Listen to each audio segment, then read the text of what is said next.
This is episode 447 of Wheel Bearings. I am Sam Abul-Samad from Telemetry. And I am Nicole Wakelin from Test Miles and Top Speed. And I'm Perry Stern, doing freelance work for a number of places like U.S. News, Capital One, JD Power, etc. And he's our stand-in because Robbie now sounds like Sam did a few weeks ago. Or perhaps even worse.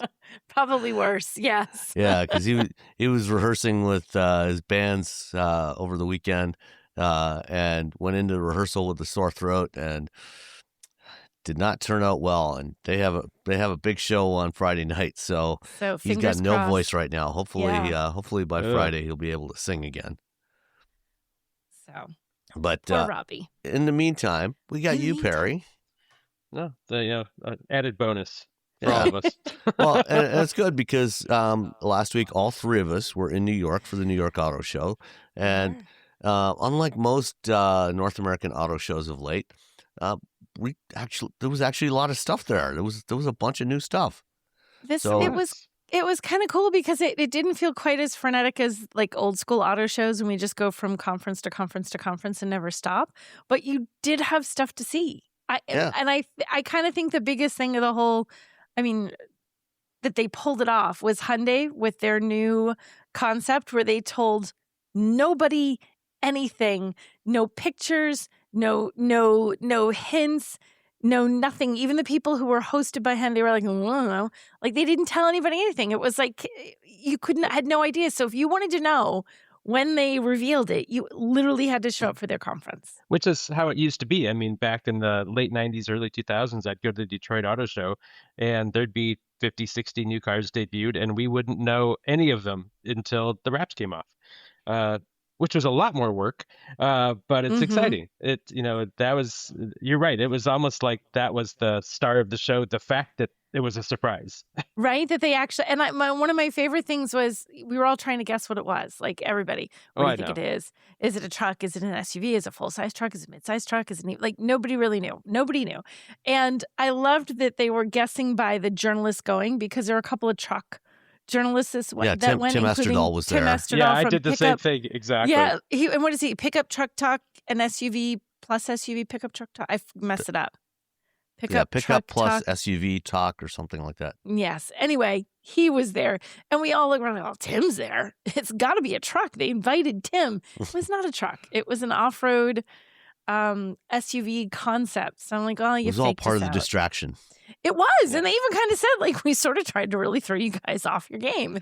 Well, even right up to the last second. Yeah. We didn't know. Jose Munoz was there. He was doing the introductory part of the presentation. He was talking about kind of where Hyundai's business is right now and what's going on. And they put up this video, and he mentioned, we're doing a mid-size pickup truck. And so everybody, then immediately thought, because the night before, we, a bunch of us that were hosted by Hyundai, we were at a dinner at Genesis House. And I'd say it was probably about 50-50 between truck and off-roader. Oh, yeah? And he mentioned pickup truck and said, everybody thought, oh, okay, they're going to show us a pickup truck. And then they pulled the curtain up on this thing and it was an SUV. But we'll come back to that in a few minutes. That's what we call a teaser in the business. Okay. But we'll come back to what Hyundai actually showed us. In the meantime, Nicole, what have you been driving? I've been driving, and I was saying this before the show. I'm so excited that I'm holding it up because I'm so happy because I know you're doing video. That I actually have not quite a Monroney, but almost better because it's got like a picture and everything. I have, and I can read it. The 2026 Dodge Durango SRT Hellcat Jailbreak all-wheel drive. That's a lot. That's a lot. But it's not the right color of the one that you're driving, though. No, the one that I'm driving, and you can't have everything. This one is bright blue. The one I have is sort of like a sparkly, it's not red, it's more like a burgundy. It's really pretty, but it does still have, I think this one has a whole black hood on it. Mine just has like the racing stripe that goes all the way across it. That's kind of cool. So because mid-size SUVs need racing stripes, right? Well, this one does. Well, you got 710 supercharged horsepower. You do, right? 710 horsepower, 645 pound-feet of torque. It's a 6.2 liter Hemi V8. It's stupid. It's stupid that they did this. It is ridiculous that they did this. This is a 3-row SUV with like room for your whole family, nice and comfy. It's absolutely the most ridiculous thing ever, and I love it. Like, it's just perfect that they did it. There's no logical reason why this should have been built. It's just somebody showed up and said, you think we could do this? And I'm like, that's dumb. When do we start? Like, it's brilliant. I love it. I am very glad that it's still around. I'm glad that, just a crazy, powerful Dodge vehicle is there. I know that the Durango is just aging something fierce, but I don't care. 710 horsepower, 645 pound-feet of torque, 3 rows of seating. I'll take it, just like it is. And it has the drive modes. I think there's 7 drive modes on this. 7 distinct drive modes. Thank you, handy dandy cheat sheet. Auto, Sport, Track, Snow, Tow, Eco, and Valet.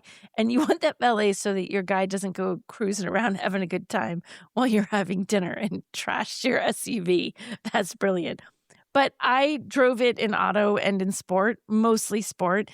It is so obnoxiously, beautifully loud when you put it in sport. Even when you first start it, it just sounds fantastic. In fact, I went to take the picture. That's why you know what color I had, Sam. You must have seen the picture I put up today. I was planning on going, taking pictures and doing a couple of social media videos. I spent 45 minutes at the little park in Merrimack, New Hampshire, because everybody was coming. Hey, nice car. Can I take a look? Hey, nice car. Everybody was there at the dog park. Everybody needed to see the car. So they know what it is. People recognize a little Hellcat on there, and it means something to people. It's really fun to drive. The power is ridiculous. The sound is ridiculous. It's comfortable. It has really heavily bolstered seats. And I was thinking, like, you want that if you were actually going to track the car, which I guess you could. I don't know who's going to do that. I would have find the guy who does and just be like, why? But you could. So it has really heavy bolstering on the seats, but it's not that kind of bolstering like you get in a short, low little sports car where it's so much so that when you sit down, you're like, thunk, like you can't get out. You have to like lean forward and then get out because you're like it's holding you in. It's kind of perfect for what it is. I really like this car. I've always liked the Durango. I think the one thing is that it's starting to it hasn't been changed in forever, but they're still selling. It started production in 2010, the current generation. 2010. That's kind of a Stellantis way to go. I mean, look at the 300C, the Charger, all of those were around as long, and they were still good. And they're still good. And the thing is, they're setting like sales records with this thing right now. It's doing so well. So I can see them saying like, we don't really need to do other stuff. We're selling it like as fast as we can make it. Let's just have it go and do its thing. So how's your fuel economy? Well, I didn't even look. Oh my God. I'm not even looking because it's going to be. It has some. Not much, but it has some. Yeah, it does go a certain number of miles per gallon. It's horrific. Gallons per mile. It's horrifically low. Yeah. Oh, wait, I have the official numbers. Oh my gosh. God. City highway combined is 12, 17, 13. So this might be an exceptionally expensive car to drive right now, where gas prices near me just crept over $4. I know that's cheap for a lot of people, but we don't see those kinds of gas prices. It just was $4.05 when I got home yesterday, and I was kind of bummed. Like, there we go, over $4. Top speed, though, look at this, 180 miles an hour. That's for the guy who's going to track it. 0 to 60, 3.5 seconds. These are ridiculous numbers. That's fun for the whole family. Fun for the whole thing. Can you imagine if your kids, and there's a launch control, you imagine you launch control with your kids in the back. Whee! They would have so much fun. I love this. Now, the problem is it is not an inexpensive vehicle. So the base price on this is $79,995. As equipped, the one I had, $95,740. Wow. That's a lot. That's a lot of money for an SUV. Now, granted, it truly is a performance SUV, but you're right up there in luxury car territory at $95,000. So I don't. But you got a Hellcat on the side of your door, and it says jailbreak on the like the sticker on the dashboard. So what more do you want for $95,000? I mean, jailbreak should be worth at least a couple thousand just to have the sticker. At least that much, easily. So, and it is nice to drive. It's fun on the highway. It's fun on side roads. It handles really well. You put it in sport and it does tighten up. So even though it's a big vehicle. It doesn't feel super top heavy. It actually is a pleasant SUV to drive, even if you're just cruising along responsibly and not trying to be like, yeah, Hellcat. So You can do that? you can. Wow. So I did enjoy it. I would buy it, but 95,000 is a little steep for my blood. But it's beautiful. I love it. Keep building weird stuff, Dodge. What about you, Perry? Did you drive anything this week?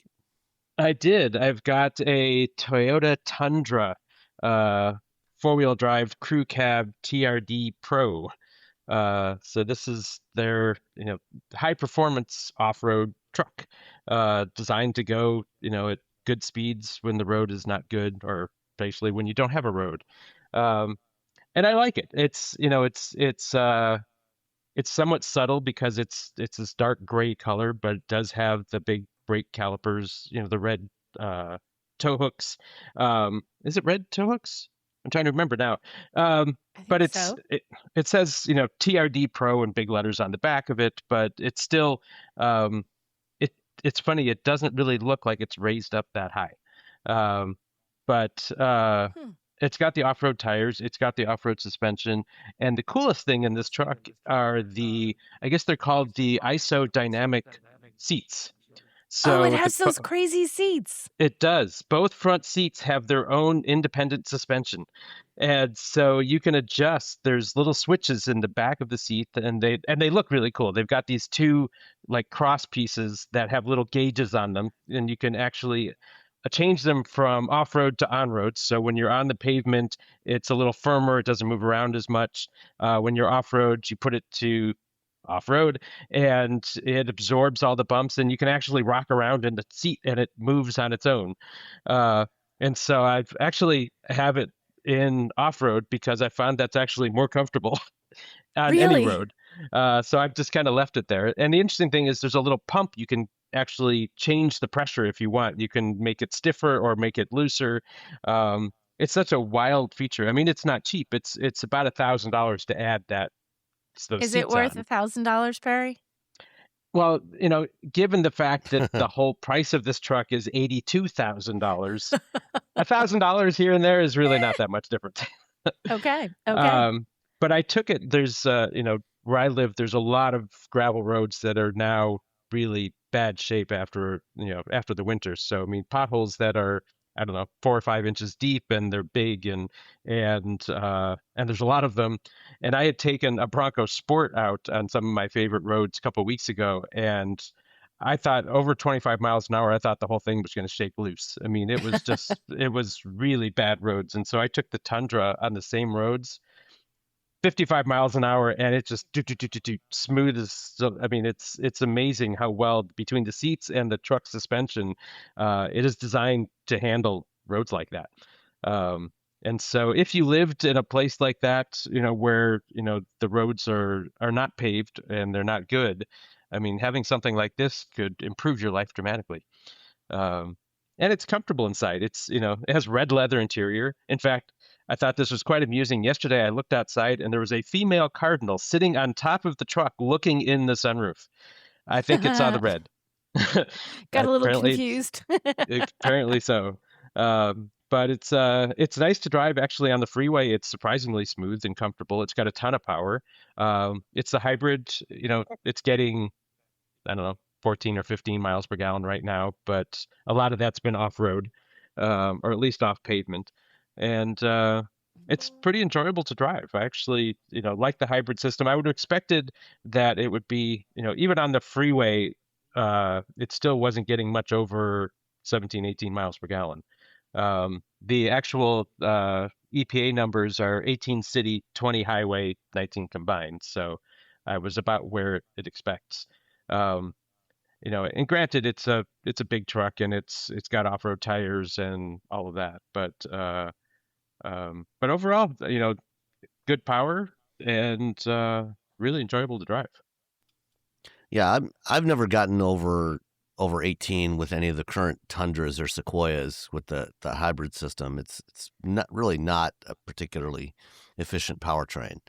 especially when you compare it to the F-150 hybrid, which you own one of those. I mean, Yeah, I mean, right now, I mean, a typical just city driving, we get between 23 and 24 miles per gallon in the F-150 hybrid.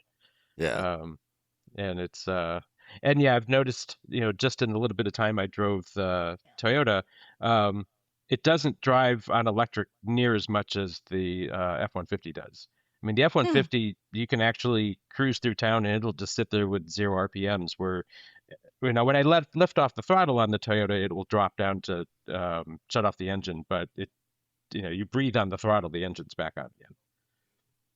yeah. The Tundra is a lot heavier than the F-150 too. I think I seem to recall it's about like 600 or 700 pounds heavier. It might even be more than that. That would make a difference. Yes, it would. Trying to find it here. Yeah, I mean it's significantly heavier, which I'm sure contributes to the fuel economy difference. Even though, they make roughly, pretty close to the same power and torque, but they're just, the one is just significantly more efficient than the other. So, if you, obviously we know which choice you made when it came to buying a truck, but if you were going to buy one, choices. Yeah, I mean, if you were going to buy one today, I mean, would you go for a Tundra or an F-150? I like that. I mean, for what I do, for towing and for just driving as a daily driver, F-150, no question.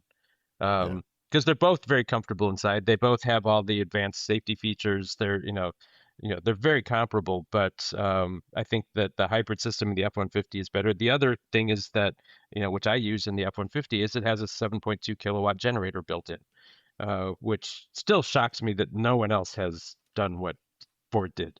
And I can run, 30 amps to my travel trailer and run air conditioning anywhere with my truck. So it's an amazing game changer that no one seems to remember or take advantage of, which always surprises me. But anyway, yeah, I would take the Ford. Yeah, I mean the Tundra is the only other hybrid full-size pickup truck that's available right now. GM does do that on their electric trucks, but those sell in very small numbers. But I suspect that probably when the next generation GM trucks come out, I think probably later this year they're going to be introduced. They will probably add a feature like that on those trucks, I would guess. It certainly makes sense. Yeah. All right. Well, anything else on the Tundra before we move on? No, I think it is pricey. Like I said, $82,000 for a full size truck. But everything's pricey. Yeah. Yeah, what's cheap anymore? Nothing. Absolutely nothing. Did you know you can support Wheel Bearings directly? Head to patreon.com/wheelbearingsmedia and you can become a patron today. Your contributions will help fund the platforms and tools we use to bring the podcast to you. And exclusives and improvements are already on the way thanks to your generosity. So if you want to be part of an automotive podcast like no other, head to patreon.com/wheelbearingsmedia. We've updated the Wheel Bearings merch store, and now there's a whole bunch of new choices, new colors, new styles, t-shirts, sweatshirts, hoodies, hats, mugs, travel mugs, stickers, aprons, tote bags, you name it. You can get your Wheel Bearings merch at shop.wheelbearings.media. Go check it out. That's shop.wheelbearings.media. All right. Well, I had the Volkswagen Jetta GLI Autobahn edition, which was finished in a what they call it, Monterey blue. And when my wife came home and she saw this thing in the driveway, she said, "Man, that car is so boring looking." Oh gosh, she's not wrong. And as a former Jetta driver, she has a right to her opinion. And to be honest, it's not a particularly exciting looking car, although you do get that nice slash of red in the front fascia there on the GLI, around the grill, so that gives it a touch of something. But it's not an exciting car to look at. but it is actually quite pleasant to drive. So the Jetta GLI is basically a 4-door sedan version of the GTI, of the Golf GTI. So, if you are one of those people that for some reason thinks that having a trunk is better than having a hatchback, I don't know what's wrong with you, but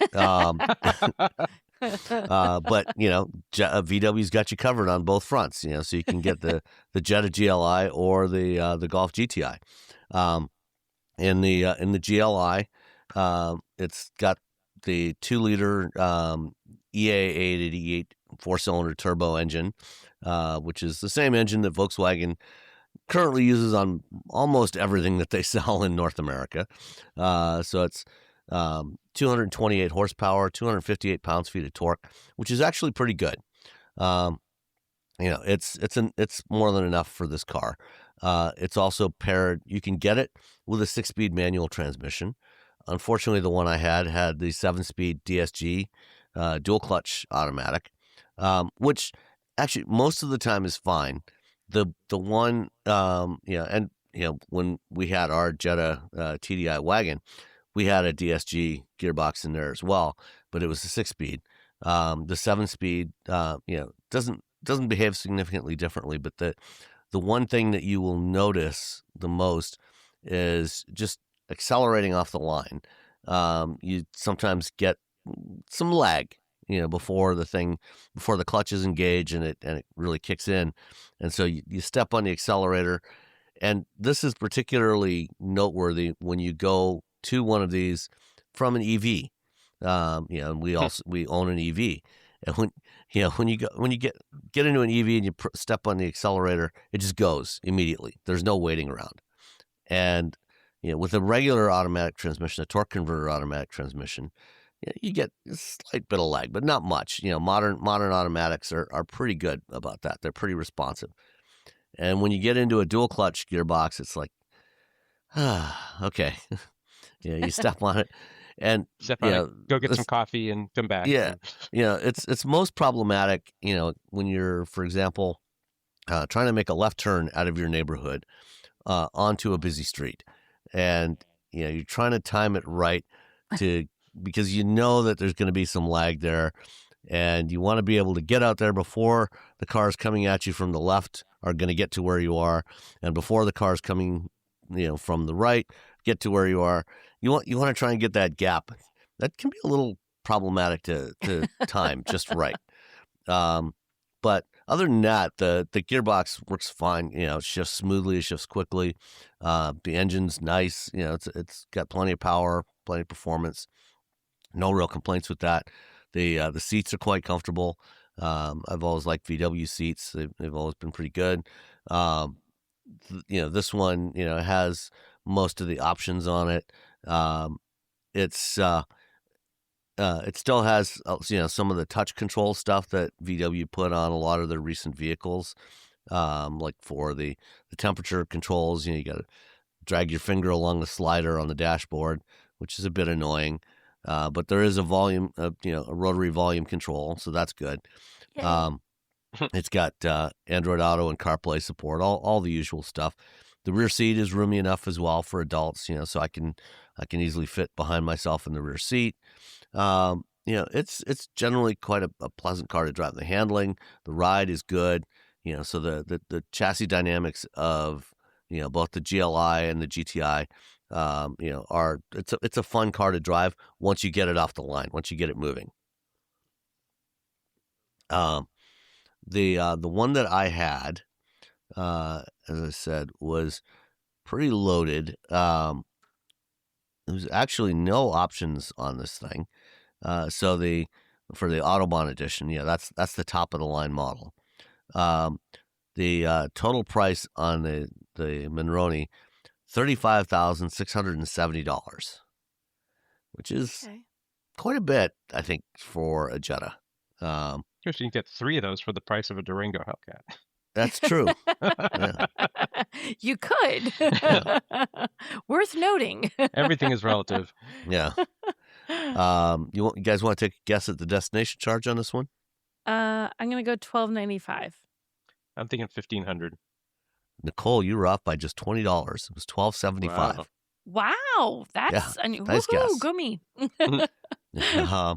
The GLI with the DSG transmission is rated at 26 city, 35 highway, 29 combined.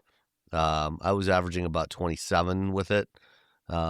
Mostly, I think probably because every time I went to accelerate, I probably gave it more gas than it should have gotten, just because I was trying to get it to get up and go.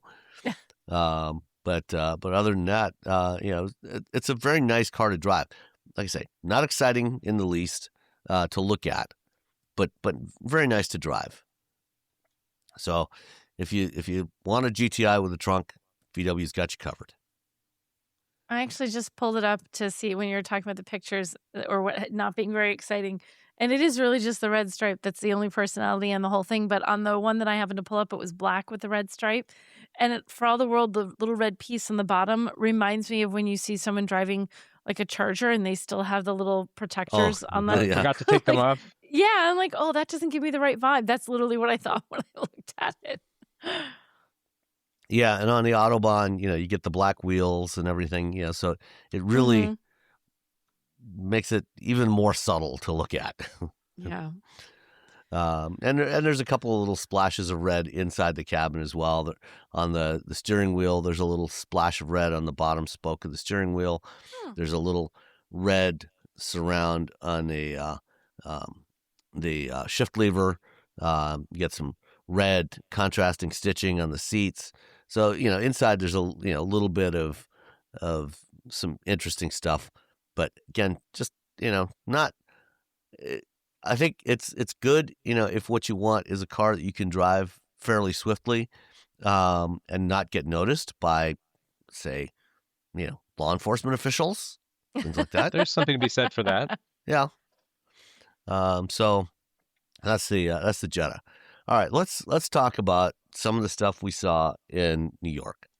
So let's start with that Hyundai concept. So, ahead of the show, I sent a note to one of the folks at Hyundai, because I was just trying to figure out, where I could write something about this, just to figure out if there was anything green associated with this car. And I said, okay, you sold us, nothing under embargo. Can you at least say if there's any like hybrid component or anything to it? Nope. We're going totally old school on this, not telling you anything. And so, what they showed us was a big 4-wheel drive off-road SUV concept. Roughly, it seems like it's roughly about the size of a Ford Bronco Raptor. Big brawny fenders on it and everything. And a couple of days before the show, they released a teaser image that was just a big boulder hanging in the air. I don't even know if that would qualify as a teaser image. Whatever. It was so weird. It's just like floating boulder. It said we're announcing something on Wednesday, and here's a rock to look at. But it teased the name because it's called the Boulder, true. The Hyundai Boulder. It did tease the name technically. Of course, I saw it and I thought it was a rock. So I know. I'm like, what is this big rock? Boulder didn't occur to me till after I saw the Boulder concept. That is one of those like, oh, that makes sense. Exactly. So what do you think of the Boulder? I thought it was really great. I thought it looked fantastic. I mean, it's a concept. So at this moment, they're not building it. They haven't confirmed they're building it. They're going to build it. I think so too. But talking to them, we did an interview with the designer Sang-Yup Lee. I think I'm saying his name. Sang-Yup Lee, yeah. Sang-Yup Lee correctly. He was so enthusiastic about it, and he had, he was really positive about it. He said, well, a lot of it's going to depend on what people think about it. And everybody thought it looked pretty cool. I didn't really hear anybody saying they didn't like the look of it. My favorite part of the entire thing was when he got really excited talking about it. Designers get in like, okay, look at this little curve and look at this little line and look at this little flat sheet metal. And he's like, come around here. And we're like at a rear 3/4, which is like on the corner of a car for people who don't know what that means. Like kind of looking at the taillights. He's like, if you come up to the top here, see how it's rounded and it kind of comes down? It's like a 1950s refrigerator. I was like, Huh. Is that really what you want in a car? I can see that, but now once he said that, I think, and the handles are sort of, the dual handles for the tailgate are sort of hidden into it. So again, he's like, it was like that refrigerator, and I thought, okay, I can just see you trying to pitch this. I'm going to make this off-road SUV. It's going to look like a fridge. Everyone going, what? Well, and it is, all finished, It's a retro fridge. in brushed metal. It's a retro fridge. Yeah. It's not painted, so it's just brushed metal. So it does kind of have that stainless steel refrigerator feel to it. Right. And the handles as well. I mean, the side handles, it's like a bar that you grab. Like you could see a big door handle on a fridge, I suppose. Mm-hmm. But of course, now I can't unsee it looking like a fridge. You're welcome. But I mean, I think I love the big wheels on it, the short overhangs. It looks like it would be able to go anywhere if it actually had it's an on engine in 37-inch wheels and tires. Right. So. But the very first thing I thought when I saw it, though, was the original Bronco concept from early 2000s. It's like 2003 or 4. And because that was also silver, almost the same color. And the grills are different, but the same basic shape. But it was funny because Similar when vibe Bronco, to it. It was. And when Ford showed that, it's like, oh, we're going to build the Bronco. And it was how many years later? 20 years, almost 20 years later that they actually almost built 20 it. years, yeah. Yeah, so hopefully Hyundai won't take 20 years to build a production version of this. I feel like it's going to be sooner than that. Well, Yeah, Hyundai, Hyundai did announce that, they're going to, Jose Munoz, the CEO, said by 2030, Hyundai is going to release 36 new or updated vehicles in North America. So I mean, that's a lot more vehicles than they have in the lineup right now. And some of that, is going to be variations, like N models and things like that. But, we know that they're doing a midsize pickup, which is coming probably around 28, 29. And, which means that, they're tooling up for a body on frame assembly line. And this will, this is going to be based, I think this is going to be based on the same platform as that pickup. They didn't tell us anything about powertrain or anything. As far as we know, the vehicle we saw does not even have a powertrain. But looking underneath, you could see it had a solid rear axle. It was body on frame. It's some interesting design details to this thing too. Like they mentioned, I forget exactly. I think like softened pixels. Mm-hmm. And like when you look at the taillights, on the Ioniqs and some of the other models, we've seen this pixel lighting theme with these little tiny pixels, these arrays of little pixels making up the lights. On this one, it's kind of like it's kind of like the Duplo of pixels, where you've got big blocky pixels for the taillights and for the headlights, which I thought was really cool. And then on the tailgate, on both sides of the tailgate, there's theoretically a handle there. I don't know if there actually is on this particular concept. There but it says pull. There was a hand. Actually, you could fit, because when I was talking to him, he moved the stanchions and let us actually get up close. And there is a handle. Like when you slide your hand back there, it's probably like, I don't know, 2 or 3 inches behind there that your hand goes, that you could pull the handle out. We didn't open it. But yeah, there are little handles that are hidden in there. But, so you've got that on both sides, which means they've got some sort of mechanism so it can hinge either to the left or to the right, presumably depending on where you are. So I guess, if you're in a city, parked at the curb, you want to open it up to the left, you can do that. Or if you're somewhere else, you want to open it up to the right, you can do that as well. And then you've got the safari windows above the side doors, kind of like on a older Land Rover Discovery. So that's kind of a neat touch. So a lot of interesting design details on this thing. I like the tow hooks integrated into the bumper too, both front and back. They almost looks like the bumper was put on and then they strapped it in with those tow hooks. It just looks solid. If they were to come out with something that looks exactly like that, I don't think it would have any trouble selling it. Yeah, I mean, it looks like it's just carved out of a giant block of aluminum. It looks really cool. And if the pricing is cheaper than like what you get for comparable other cars, SUVs, that's going to make a Typically. huge difference too. You know, Hyundai does a good job with their pricing. So, and they have a really good warranty. So it could give them some really strong competition to the other guys. Yeah, I could see them. I wouldn't be surprised if they did this and put an eRev drivetrain in it. Had it with a gas powertrain, and then also with an eRev as an option. And I think that that would be really interesting because a vehicle like this, no matter what gas powertrain you put in it, not going to get great fuel economy. But if you made it an eRev, it could actually be pretty cool. It is interesting. Just looking at it, there is no fuel filler or port of any kind on either side of the car. Yeah, it's a concept, Harry. I know, but fuel, I just the fuel is also a concept at this point. Well, I thought it was also interesting that they gave it a rear differential, but not a front one. And so, I know it's all fake and, it's just the design study anyway, but it just seemed odd that this design study technically is rear wheel drive. Well, it's probably front wheel drive, or sorry, I should say 4-wheel drive, but with an independent front suspension. So the rear differential is probably mounted up a little bit higher to give it some more ground clearance. Okay, I'll give you that. All right. Either that or the electric motor is powering the front wheels and that's also a possibility. The rear wheels.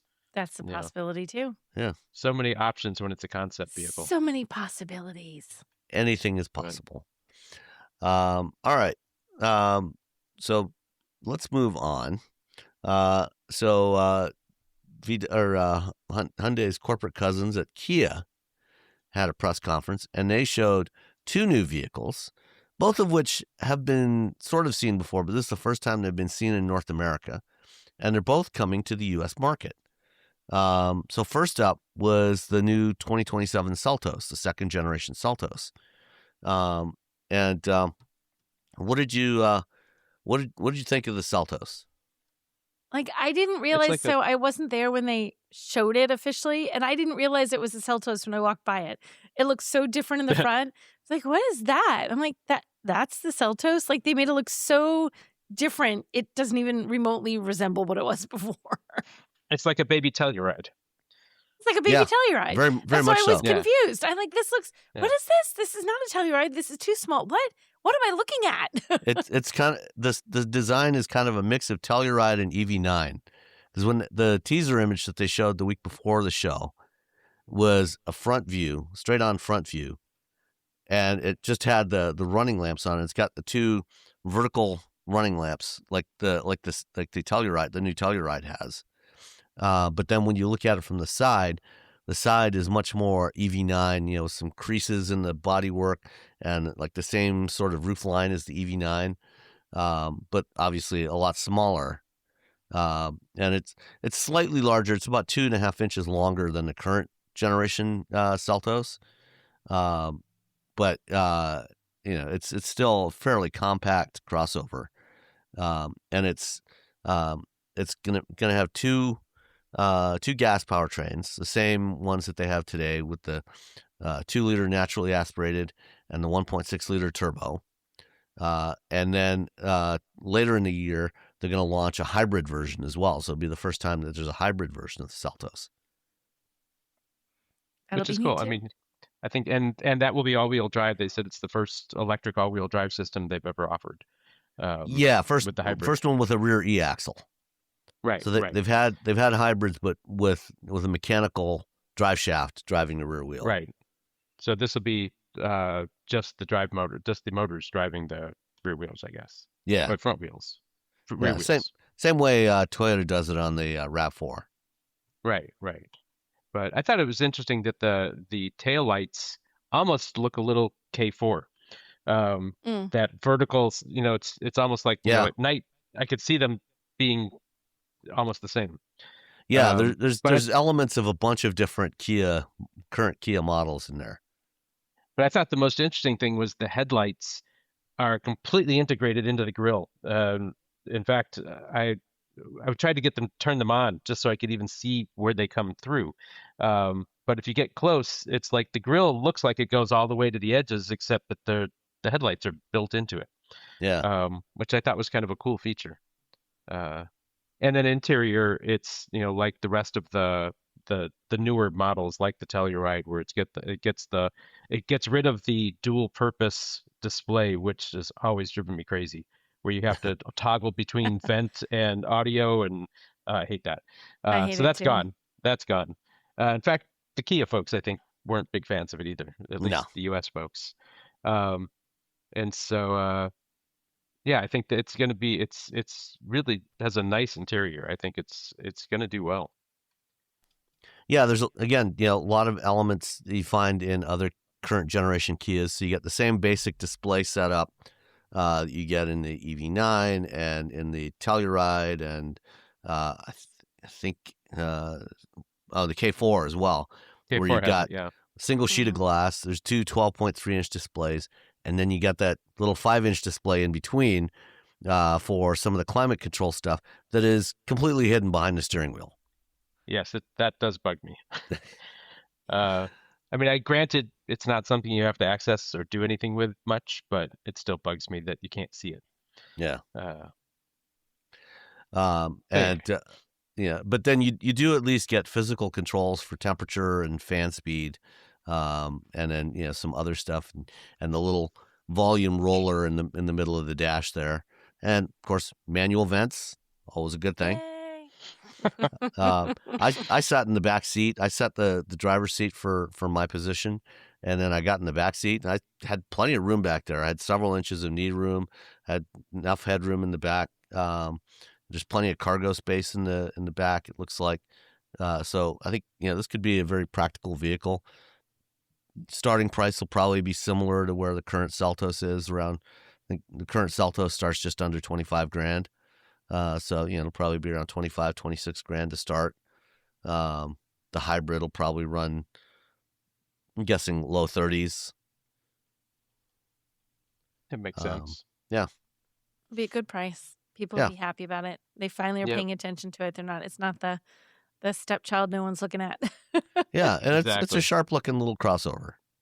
And it fits nicely with the lineup, just with the styling and everything. So. Mm-hmm.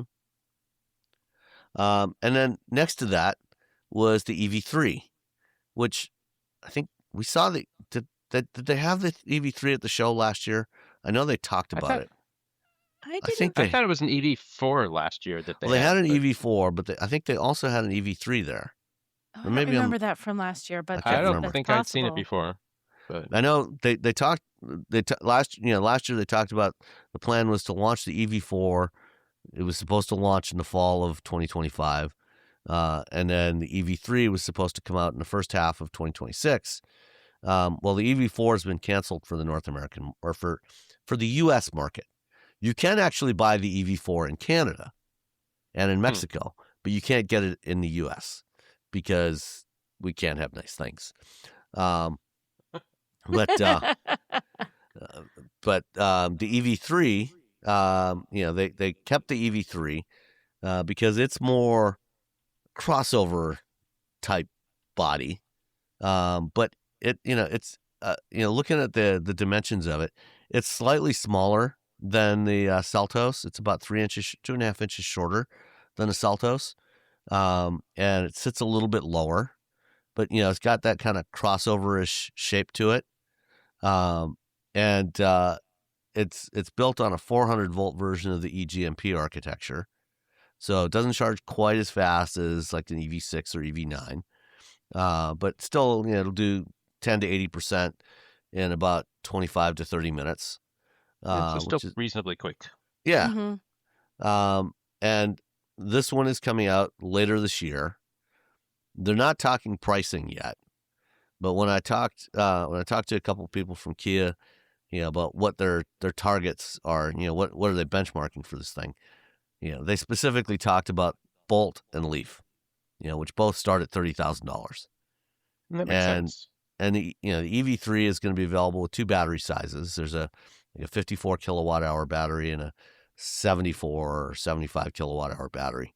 The smaller battery is supposed to give about 220 miles of range, and the larger battery will give up to 320 miles of range. And front-wheel drive or all-wheel drive, I think it's about 288-ish horsepower with all-wheel drive, about 200 horsepower with front drive. I like the look of this thing. I think it's pretty cool. It's a nice size. You know, Yeah. and you know, with I guess it's the GT that gets 288 horsepower with the sport tune suspension, and Yeah. and you know, it could be a pretty entertaining little vehicle to drive. Yeah. And I think I believe that this is going to replace the Nero in the lineup. I think the Nero is going to go away because it's not a huge seller. I think this is going to replace that. And that makes sense because I think otherwise they would be competing against each other anyway. Yeah. I mean, they're too close together. All right. Another all new vehicle that debuted at the auto show last week was the 2027 Volkswagen Atlas. It's the second generation of the Atlas. And what do you think about this one? It's more exciting than the Jetta? There's a rousing endorsement. I mean, they Go ahead. Oh, I was gonna say, I mean, they made it a little more modern looking, but it still looks like an Atlas. It's never been super exciting, but I don't know that was their goal. No. I mean, they added some neat stuff. I mean, it definitely looks, like you said, the style update is cool. It looks better than it did. It has nice, like the lighting is fabulous inside and out. I really like how they did that. It's got some neat like stuff along the along the doors, like the way they've done the lights. They've gotten really into the lighting, but they added some more features to it compared to what they had before. You know, they added the infotainment is upgraded. There's Napa leather. There's seats. Like they've added all the bells and whistles to make it better and to make it more appealing.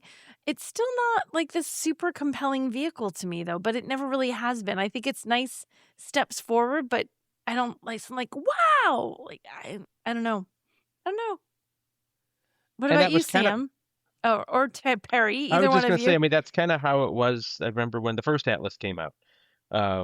It was fine. It's bigger than some of the other models in that class. So a little bit more seat room, but it's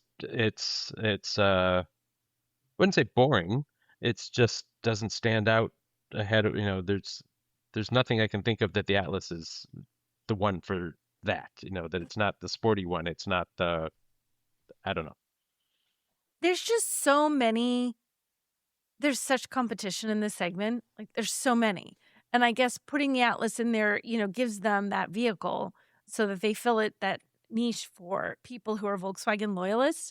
But I don't know that would this draw me in if I wasn't just already a hardcore Volkswagen fan or just wanted to move up from my boring Jetta to something else or my tiny little, tiny little car to something bigger and family friendly? I don't know that it would. Do you think, who do you think the person is that's going to get this? Probably the same people who buy the current Atlas. People who like VWs but want, something bigger. I think the front end is definitely more interesting looking than before. Yeah. Especially those headlights. Yeah. The lights are fabulous. The headlights really and kind of the look split good. grill. You got a couple of different sections of body color, separated by grill around it. And the interior, looking at the interior, it does still have the same infotainment setup that you find on like the ID4 and the ID Buzz, where it's got the touch sliders across the bottom of the screen, which for temperature and volume, which is not great. Obviously, this one was too far along before Thomas Schaefer, the CEO of Volkswagen, decided, no, we got to have buttons and switches from now on. One interesting detail I didn't notice from looking at the photo of the interior that I hadn't noticed before, there's two circular pads on the center console there in the bin there. It's got two wireless, magnetic wireless charging pads. They're Qi 2 charging pads for your phone. So Oh, nice. if you have an iPhone, or if you've got any other phone that's got either built-in magnets like the current Google Pixel, or you've got a magnetic case, you can just pop it on there and it'll charge, and it's not going to fall off for you. So that's nice. So far, Nissan is the first one that's introduced those in cars, on the Murano, and I think on the Rogue, they've got those, and on the Pathfinder refresh. Pathfinder, yeah. But now VW's got them on this new Atlas as well. So hopefully we'll start seeing those on other new vehicles as they start coming to market in the next year or so.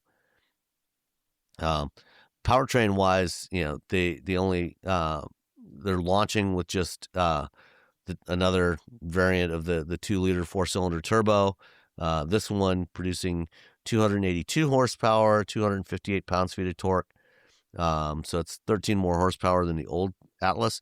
And, I actually like driving the Atlas. Again, like you said, it was not real exciting to look at, but it was really nice to drive. We had one for Operation Frodo in December, and I spent it, a day driving it with some rescue dogs. And it was actually one of the best cars we had for that trip, in terms of driving.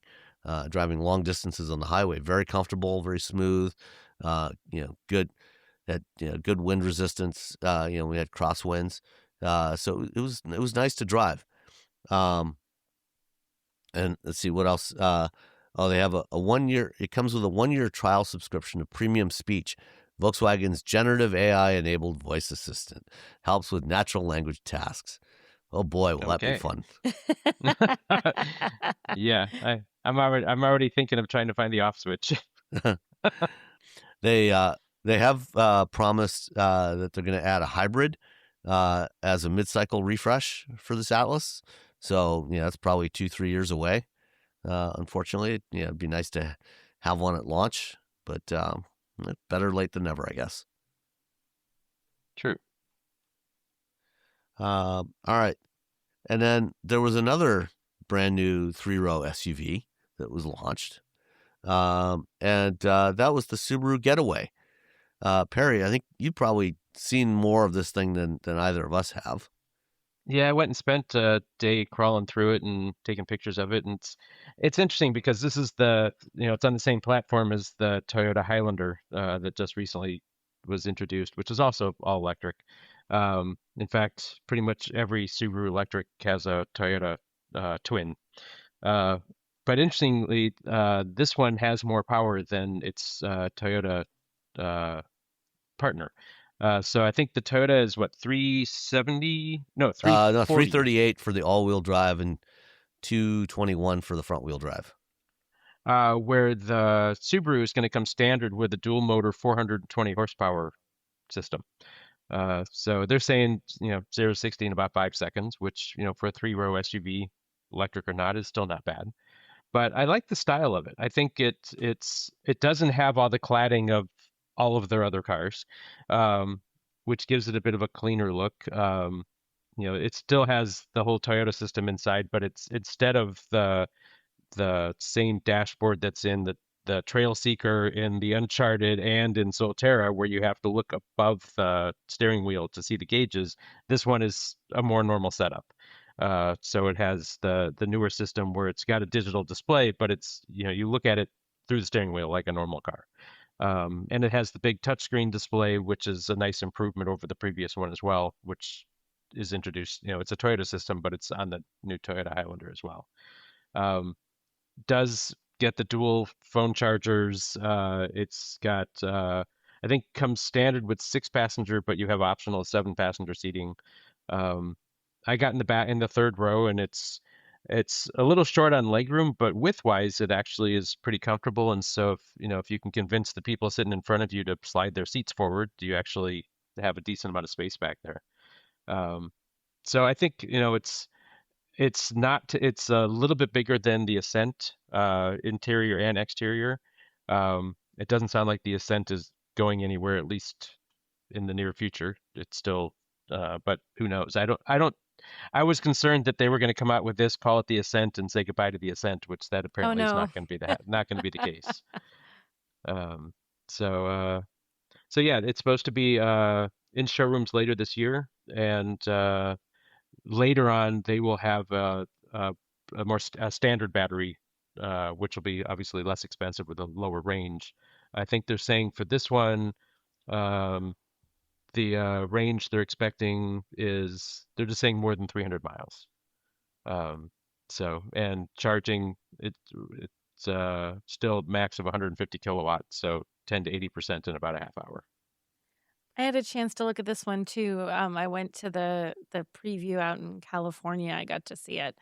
Had a chance to sort of check it out, crawl all over it, and I agree with you, Perry, about space and stuff. I think it's a good vehicle. I wonder how well an EV is gonna. I just don't know. You just don't know with EVs right now. There's such a giant question mark in terms of the reception, regardless of how good they are. You know, how good or bad, the range, the price, whatever. People are so skittish about EVs these days. It's also interesting that Subaru is, I wouldn't say flooding the market, but in the last 12 months, this is the third new EV that they're going to come out with, right? Which is really interesting, as every other manufacturer, most other manufacturers seem to be pulling back from EVs altogether, and so it will be interesting to see. I mean, and they don't compete against each other; they do compete against Toyota. Right. And Toyota is always going to win that battle because Toyota's going to sell more of everything. Yeah. They have more showrooms, and it's just the way it is. But and this one will be built in Kentucky, I believe. Yeah, it's going to be built in Georgetown, Kentucky, alongside the Toyota Highlander, and whatever they call the Lexus version of this. Ah, right. Still to come, I guess. Still to come. Wait and see. Yeah, I'm guessing we'll probably see that in May when they do the drive for the ES. But right. but it's interesting. For a company like Toyota that was so kind of anti-EV, by the end of this year, they will have 7 EVs in their lineup. And Subaru will have 4 really quickly. Yeah, like boom, one right after the other. It's like yeah. It feels like they should have done this a little sooner, or not done it. Well, I think it's probably given what they had to start with, it's probably better that they didn't do it sooner. I mean, they launched the BZ4X and the Solterra. They were very underwhelming. They had terrible charging, mediocre range. They were kind of pricey. And they listened to the complaints. They went back and completely re-engineered everything, all the important stuff anyway, and made them a lot more efficient, a lot faster charging. They lowered the prices, and they're using that hardware set to build all these other vehicles. So you've got basically 2 different motors, a couple of different batteries that they're putting into everything from the BZ and Solterra to the Uncharted and CHR, the BZ Woodland and Trailseeker, now the Highlander and the Getaway, and then the Lexus ES is going to have the same kind of components in there, and the Lexus 3-row is going to have those components in there. So they're leveraging a lot of component sharing to keep their costs down, and I think that's a good thing. They rather than rush them out when they had something that wasn't great to begin with, they waited, got it right first, and then rolled out all these other variations. And if you look at the sales numbers, especially the Q1 sales numbers, the sales for the BZ and the Solterra in the first quarter were up significantly over the first quarter of 2025. Interesting. And particularly in March, the March sales numbers were way up. Gee, I wonder what happened in March that could have caused EV sales to go up. Curious. Yeah. Funny, I think the most interesting thing, though, right when gas prices went up, those EV sales started climbing. I think the most interesting thing is, though, that this all started 3 years ago. I mean, the first Solterra was a 23. This is Yeah. only 26. I mean, this is a lot of advancement in a very short time, which is unusual Yeah. in this industry. Yeah. You know, that I mean, Subaru has completely changed their outlook. Ooh, I wonder if that sounds like a good name for a Subaru. Well, they got The Outback. Outlook. Subaru Outlook. They got Outback. My daughter always wanted to know why that wasn't called the Out Front. Valid complaint. Yeah. Speaking of which, I've seen 2 Outbacks in my neighborhood in the past week. The new ones. The new one. Yeah. I'm starting to see them around. Yeah, they're out there. Yeah. It is funny to look at the old one, and the old one looks really old now compared to the new one, and it's not been gone that long. Not really that old. Yeah. Well, I mean, if you like the look of the old one, you might want to check out the Trail Seeker rather than the Outback. Exactly. Yeah. Or It's you might really check much out the Trail more Seeker anyway. I really like that one. Yeah. I think of all of Subaru's EVs that I've driven so far, that's my favorite. But that's a whole nother subject. Yeah. All right.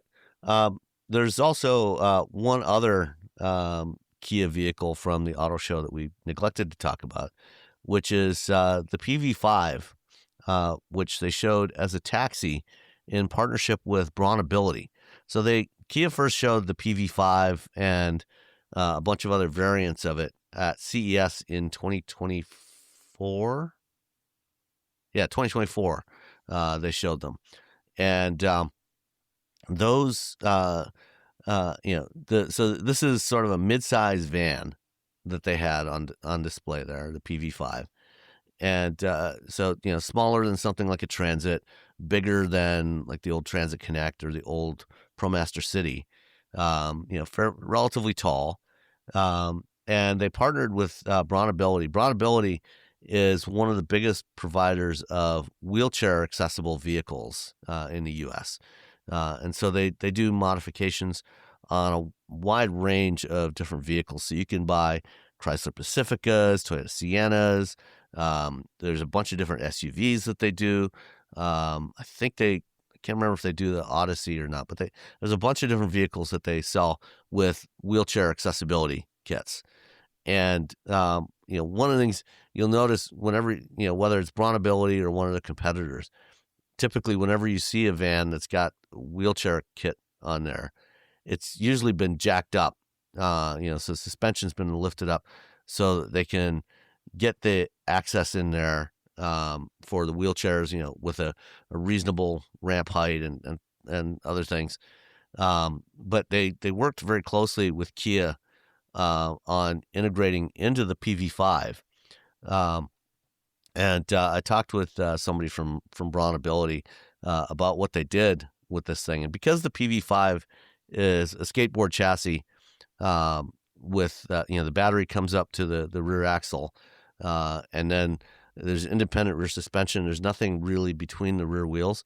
They were able to basically cut down the floor in between the rear suspension on either side.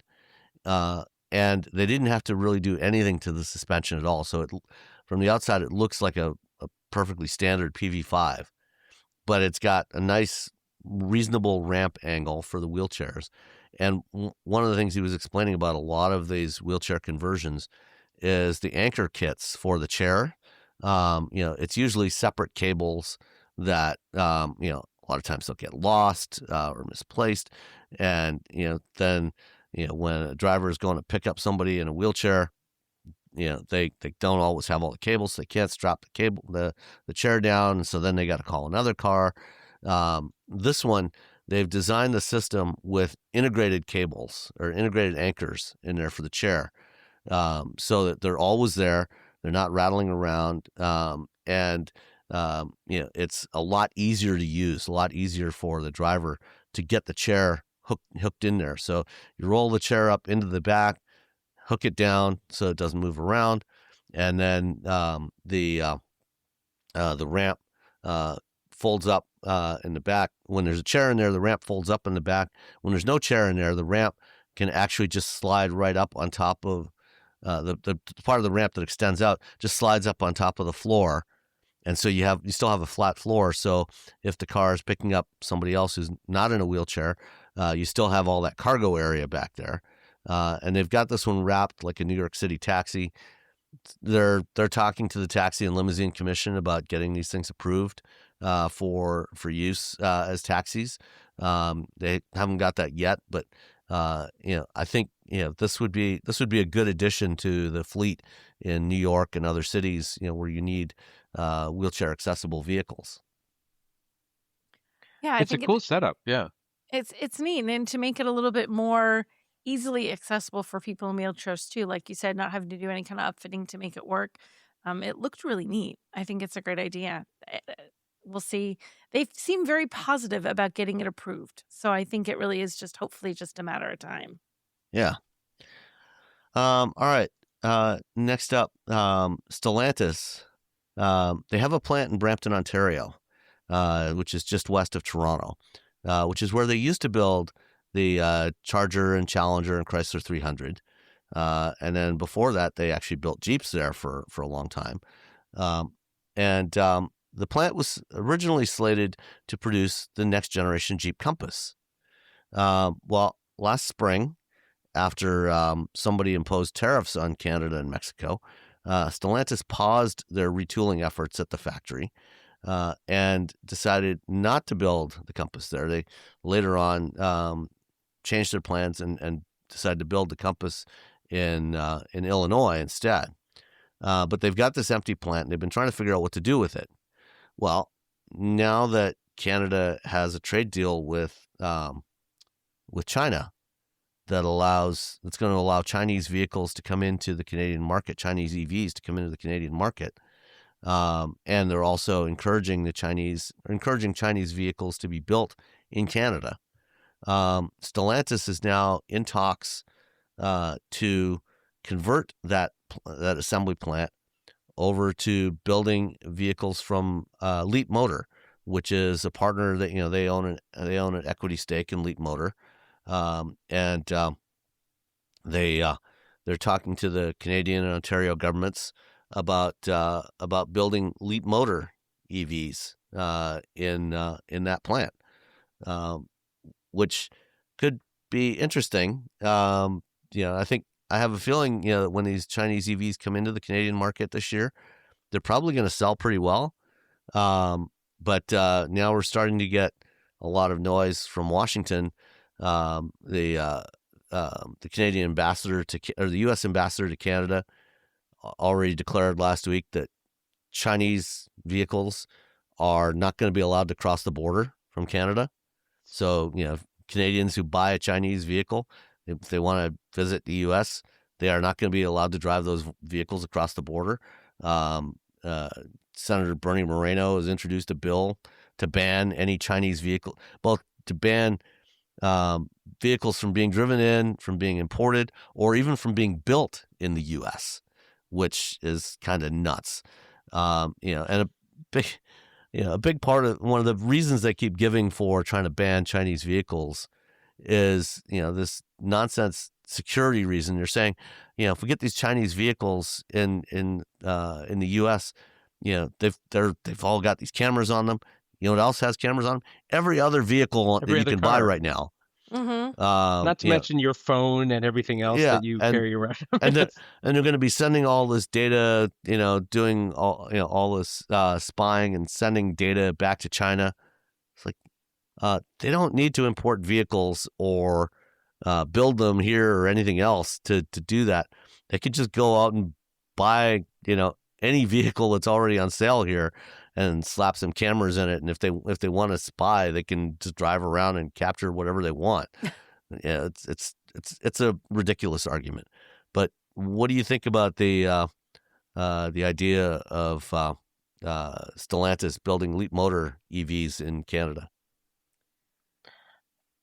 I think it's a good move for them. I mean, if they have a way to use a factory that's being unused and to help their struggling bottom line, I think they should do that. No, I think it does make sense. I mean, why waste the space? And if there's going to be demand for them, I have no idea pricing wise, but it would seem that they would be a less expensive way of getting into an EV.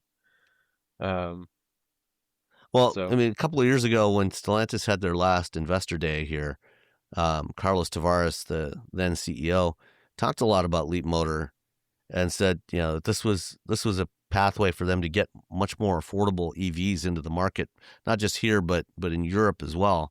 So yeah, I would guess that these are going to be fairly inexpensive vehicles.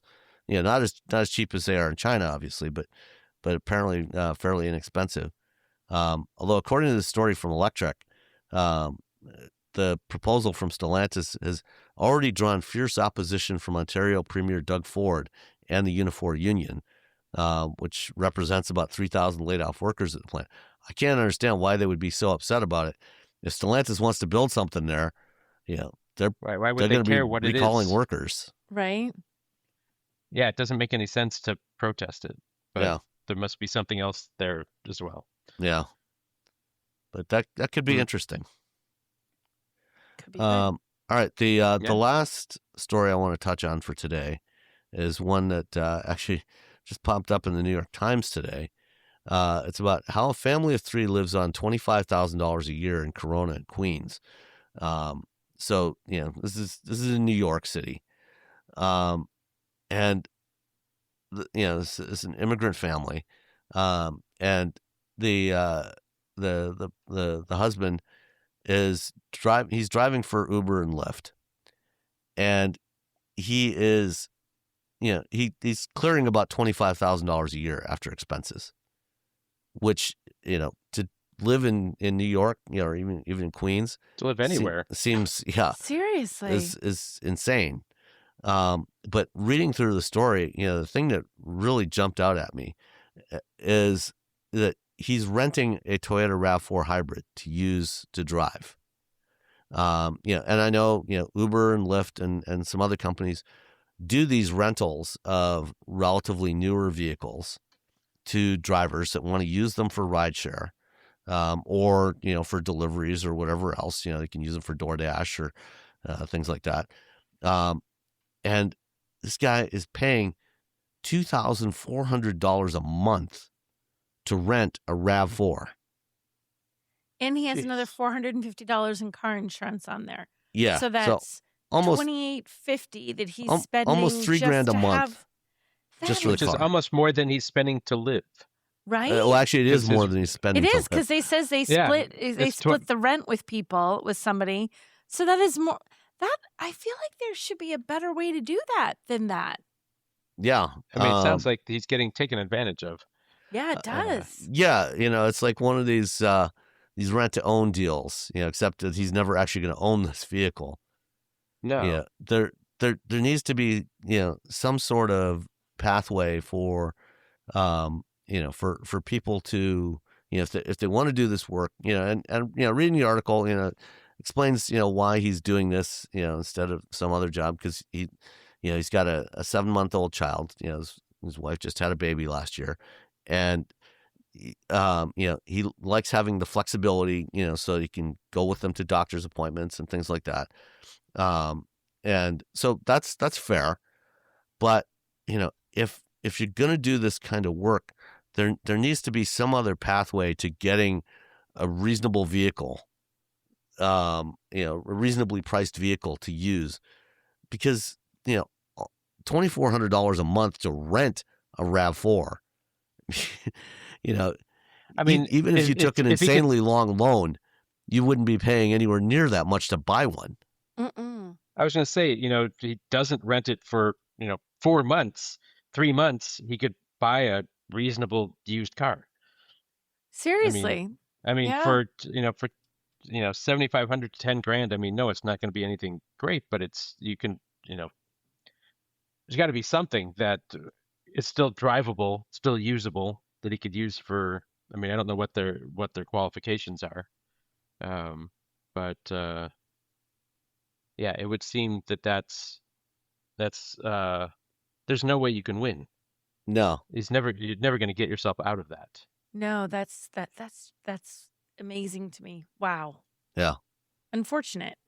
It is really unfortunate, and that's something should maybe take a look at is, how can we provide people that are working in the gig economy as drivers, a way to make a reasonable living doing this stuff. And this certainly isn't it. Yeah. That said, I mean, it is hard to make a living driving a car if you don't have one. That's true. That's I'm not saying that what they're doing is right, but he's chosen a profession that requires a car. Yeah. Or chosen to. I mean, I don't know what other possibilities there are. And granted, there's certain benefits to having the flexibility of an Uber driver, but that's kind of that's why it works for so many people is they use what they already have, and then it's just money on top. Right. Where he's taken pretty much all the money he's making and just putting it back in the car, which just doesn't make any sense. It says he clears $25,000 a year, and he's spending like $30,000 on the car. So he's spending a lot on that car. Yeah. I don't get it. I'm So I mean, confused by that. he's technically earning about $55,000 a year, but $30,000 of that is just going into that vehicle. And I know that if you don't have credit, and you can't get a loan, or you can't get a reasonable loan, buying a used car, you could end up, you end up paying insanely high interest rates, on a used car loan. But even at that, you should be able to get something like, a not too old RAV4 or CRV or something, certainly for a lot less than $2,400 a month. Maybe $1,000 a month. And if you did $1,000 a month, on a, say you could find a used RAV4 for $25,000, and you could, buy that for even $1,000 a month loan, even if you had like a 20% interest rate, that you're still better off. You're still far better off. Yeah. There's at least a little bit of light at the end of the tunnel on that. Where this one, at least at some point you're actually going to own it. You're going to own it. It's going to be yours. Exactly. You're not just renting it. Right. It's an investment as opposed to what this is, which is throwing away money, unfortunately. It is. Yeah. All right. There's a couple other stories I've got on here, but I'm going to save those for next week because there's some stuff with Mercedes-Benz. I know Robbie went to visit Mercedes last week. Oh, okay. And I'm gonna save those for next week when he's back, hopefully. Sounds good. We do have 2 interviews that we recorded, and we've got more, but I will save a couple for next week as well. Nicole did several interviews last week in New York, and we did one together. We actually did a couple interviews last week together. The first one is with Craig Piersma. Craig is the vice president of marketing and communications for a company called Gentex, and we've talked recently about the camera mirror systems, like when we talked about the Polestar 4. We speculated about, what could be done to make those more usable for drivers, especially, if you have difficulty refocusing, going from the mirror to the, focusing on the outside world. And so Craig had some very interesting information to share with us on that. Yeah. So I'm going to run that here, and then we'll be right back after that, and we'll introduce the next interview. Hello, and this is Sam, and I'm here with Nicole, and we're joined today by Craig Piersma, who is the Vice President of Marketing and Communications for Gentex, which is a company you more likely than not have never heard of, but you also very likely have some of their products in your car if it's been built any time in recent decades. So, Craig, welcome. Thank you. Thank you very much. So let's start off with a little bit of background on Gentex and what you guys do. Yep. Well, today we think of ourselves as a technology company. We're in automotive, aerospace, fire protection, premium audio, biometrics, but our claim to fame is automotive. That's where most of our revenue is. We were put on the map probably close to 40 years ago when we invented the automatic dimming rear view mirror. So almost everybody has driven with that. Uses two cameras, one looking forward of the vehicle, one rearward. They talk together and then darken that mirror to the precise level necessary to eliminate glare. But that mirror, that location on the windscreen is where we play. We've integrated hundreds of features into the mirror. And the topic we're talking about today is we've actually taken and turned it into a digital mirror. So using a camera to see what's behind you with a mirror integrated display. So anything related to that side of the mirror and seeing what's behind you in vision, that's where we play. So, where did the idea for, what, as Gentex brands it, the full display mirror, or the digital camera mirror, where did that originate from? Sure. It was back in the early 2000s, most likely. We were, you look at car design and how it's evolved over the last couple of decades. You have the belt line of the car sweeping upwards. You had the roof line sweeping downward, resulting in a smaller and smaller rear opening. And so we were doing studies that showed that on average, 30% of a mirror's view is blocked when it's looking out the rear of the car. And that includes things like headrests, but predominantly the C and D pillars in that vehicle. And so we were looking and thinking, well, there's got to be a better way to do this. Around the same time, we were producing a product called rear camera display, where you put the vehicle in reverse and a little inset image would appear in the mirror. And so we knew that, hey, this is what's coming. This is kind of where car design is leading. Here's where technology is leading. We can digitize this and actually see better behind the vehicle if we use a camera. So that camera reveals a bright, panoramic, wide view, unobstructed of what's behind you. And that's just where we are with car design. It was just one of those things we felt was necessary to take that step. Nicole? Yeah, so I think the cameras are great, but there are some challenges to having them. Yeah. Like I noticed that the very first time I ever used one, there happened to be construction on either side and it had the orange barrels on either side of the road. And it was almost distracting because I saw so much. Like Yes. you just saw all these orange barrels floating by in the background. So I know and it was early on, so they weren't, I don't think the clarity of the resolution was as good. So it was a little hard Sure. to watch. But with the rear view cameras, one of the things I have a question about is like, especially at nighttime, when you have those at night, it becomes like they don't work. Like the glare is really hard. How do you, like, then you still have to do the old, flip the camera flip the little button thing to make it work. Yeah. Well, there's been a lot of advances when we look at handling nighttime performance. Usually it's the other way around. People are saying that the human eye can see into the darkness better than the camera could. And we should point out, to your point, even every one of our full display mirrors is bimodal. So you can switch back and forth. And most customers, when we've studied them, they do it. About 60% of drivers will say that they switch regularly. So if there's a part of the driving task where the camera is not optimal, you can switch it to a standard mirror. When you're trying to monitor multiple lanes of traffic, you want that wider, unobstructed field of view. You've got passengers, a drop-down entertainment center, luggage. You're switching it to that display mode. So, but yeah, we did a lot in terms of flicker mitigation as well. I don't know if you ever noticed that. I have seen that on occasion. Yeah, I know exactly what you're talking about. Yeah, those LEDs would flicker at the same frame rate as the camera. Yes. And so we've done some tricks to minimize that, basically cut that phenomena in half. But yeah, you do, glare, which is another topic I'm often talking about, is just one of those instances that's reality today. And you're going to get a little camera flare when there is a bright LED headlight behind you. We do have some software that helps take care of that. But again, glare is just something that we live with today. Yeah, one of the things that I do appreciate about many of these systems is typically when the vehicle has one, there's also a washer on that rear-mounted camera.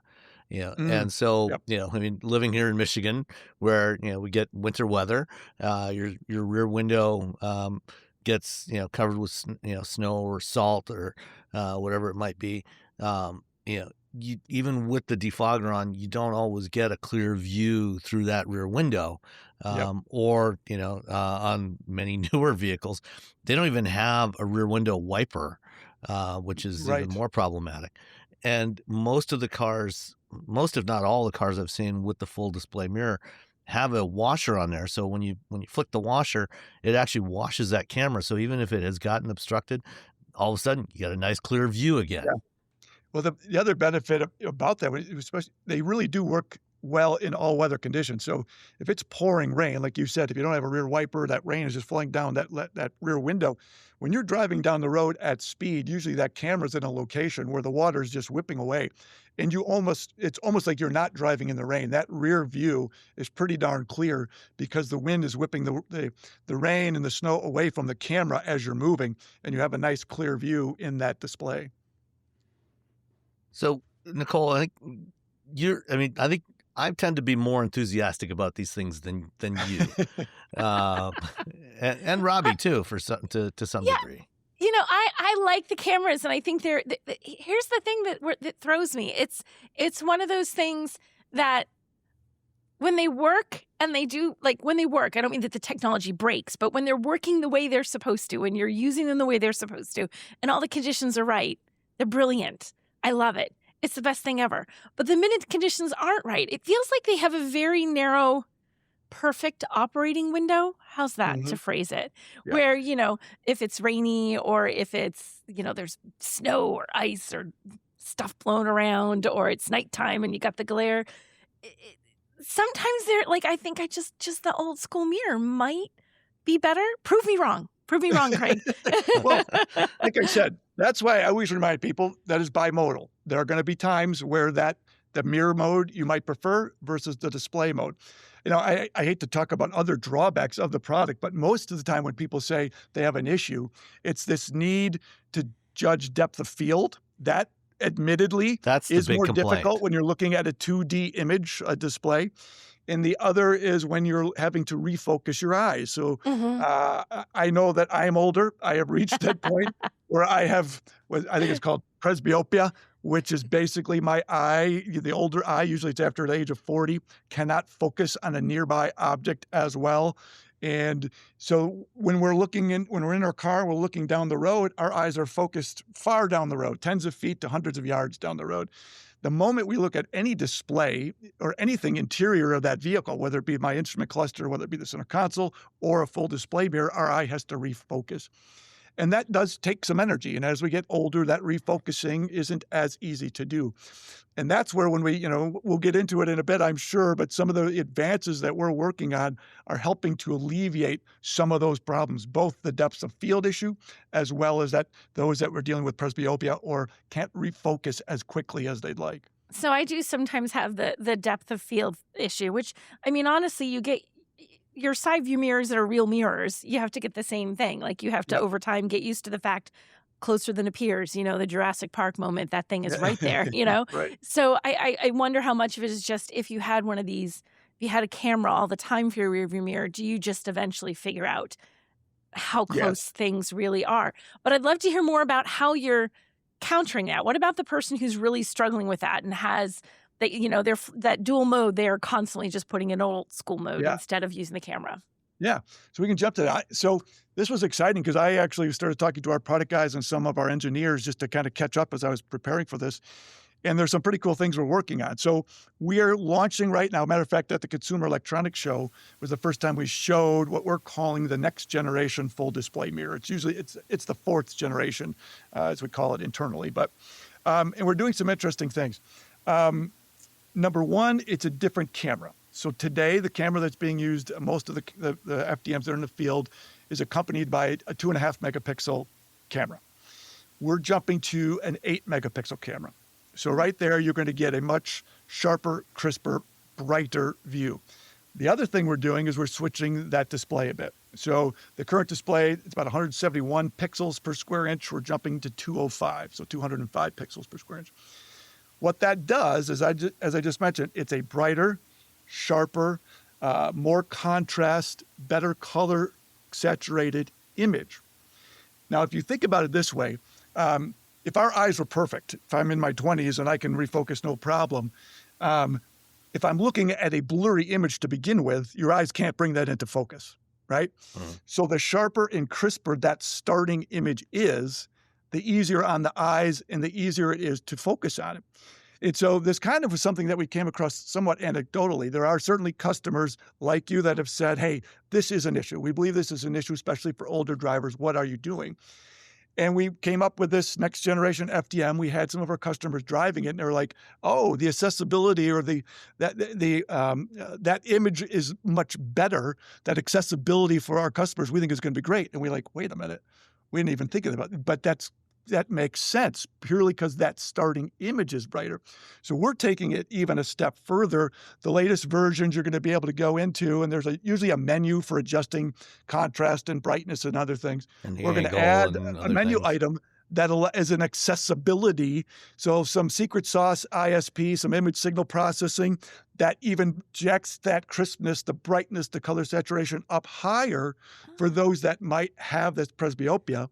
And what we're finding, and we've even done internal studies with our design studio, is that those that deal with presbyopia find this accessibility mode better, almost eliminating that problem for them. So very, very exciting for what's coming down the road with this product. So how close to coming down the road? Like, you're working on it, but then you have to work on it, and you have to get it tested, and you have to get it ready, and then you have to get it into a vehicle. Like, how long before we actually see that? Yeah, so we are selling it to automakers today, but like you said, they have current versions. So we just started showing it. Some of them are saying, yes, we're going to adopt that. So you'll see it probably within the next year to two. You'll start to see that being on the roads today. Or Okay, so not that far. year. Yep. So just to step back to, exactly how this is working, by simply increasing the resolution and contrast and color saturation and everything, it sounds like what you said was, if the image is slightly blurry to begin with, then people are going to have especially as you get older and the lenses of your eyes, get stiffer. They don't focus as well. It becomes harder to refocus. So by just making that image quality better, your eyes don't have to work as hard to refocus. Am I understanding that right? That's exactly it. That's exactly it. Yeah. Okay. And it's also worth mentioning, and this is what we find when people are using this in real use to make driving task decisions. The average glance to the mirror, whether it's a full display mirror, standard mirror, is milliseconds. It's somewhere around like 150 to 300 milliseconds. That is you're really not focusing at that much. I always make the joke, I need to know that there is a car behind me, not what kind of car is behind me. So when I'm making those split-second decisions, it's a quick millisecond glance. You can imagine if you're merging and all of the time you're checking your mirror, you're looking how quick, is there a big enough opening? How quickly is that car coming up beside me? It's millisecond glances. And so that's why even when we're using the full display mirror, we find that most people get accustomed to it pretty darn quickly because it's that millisecond glance. It doesn't really need to be in perfect focus. Now, certainly there are times where we're glancing up there and we want to see something clear and sharp. And that's where when people see this will make a real difference for them because they'll be able to focus on that much easier. So, you mentioned going to an 8-megapixel camera. Are you also working on things like the dynamic resolution, improving the dynamic resolution? So, especially at nighttime, you can see more stuff pops out of that image. That its nighttime performance is greatly enhanced. Matter of fact, that's kind of we've been showing that at CES for a couple of years, but the nighttime performance is greater. You can turn up that camera to see better at night, but then of course it starts to look black and white. You start to lose any kind of color. It starts to get grainy. And this new camera combined with our image signal processing makes nighttime performance much, much better. Okay. So, as more and more manufacturers are moving to software-defined vehicles and getting new electronic architectures that centralize the compute, for something like this, I think up till now you're probably doing the processing of that image probably right in the mirror module. Yes. Are you going to be? Is that going to be moving into these central compute modules that we're starting to see on cars now? Yeah. It all depends. So certainly some automakers, if they want to do that off the mirror, that's fine. Most of the time we're finding that there are benefits to just having that compute power right on the mirror itself. The mirror's already got a microprocessor for other things. And what we're also finding is that, typically that mirror it's on the vehicle bus, so it's getting other bits and pieces of information. This next generation of full display mirror is actually going to do some cool things. It's going to adjust. We're calling it dynamic view assist, and this is really why we're getting to this the better screen and the better camera, because it will adjust according to the driving task. So, for instance, when you put the vehicle in reverse, we're actually going to tilt the view digitally downward a little bit to make it seem more natural. So if you imagine the full display mirror, the camera is capturing a wide rectangle. We're only showing that small rectangle view in the mirror, but we can digitally move, tilt, pan, and zoom around in that image that we're actually capturing. So that means if we put the vehicle in reverse, we can tilt that downward a little bit to make reversing seem more natural, and you'll see that car bumper behind you. At high speeds, Nicole, this is what you're alluding to before. Yeah. If you're driving down, you're seeing all the orange cones that are flying past you. Right. At high speeds, we can actually contract that view a little bit. We can automatically do that. I mean, perfect for the Autobahn where those speeds are crazy high. You could just contract it so things aren't flying past you on the edges of that display. But at slow speeds, or as you come to a stop at a stop sign, expanding it so you can see the bicyclists and the pedestrians and other traffic that you're in. And this is something that it will happen automatically? Like I don't need to say I'm on the Autobahn or I'm backing up. It's just like, no, you've hit a certain speed, time because to change it's on the the vehicle bus. Exactly. Because we're on the vehicle bus, we'll have that speed input. We'll know how fast the vehicle is traveling, and we can adjust that automatically. We're also going to do something called side blind zone assist. So if there's a vehicle alongside you, we'll know that. We'll get a signal from the vehicle side blind zone system, and we can actually then show a little inset image of that car as it's behind you. Because again, we're capturing a wide image. We're only showing a small portion, but we can go find that car in the portion that we're not showing, and then put a little inset image of that right in the mirror so you can see that. And then the final thing we're doing is looking at if you have a truck, typically we're showing the view just off the tailgate, right? We aim that camera, we're grabbing a view just off the tailgate, but the camera is seeing at the same time into the bed of the truck. So we can, again, grab that portion, put that into the mirror so you'll have a bed cam view showing you if you need to monitor the bed of your truck for some reason, that can be shown simultaneously. So it's a lot of things that are just cool features. Some of them are definitely safety, but all of them start to address some of those drawbacks of the original system that you were mentioning earlier. I love the idea of having these different views in there because automakers do that with their cameras that aren't part of the rear view camera that show you, but then they put them up in weird spots.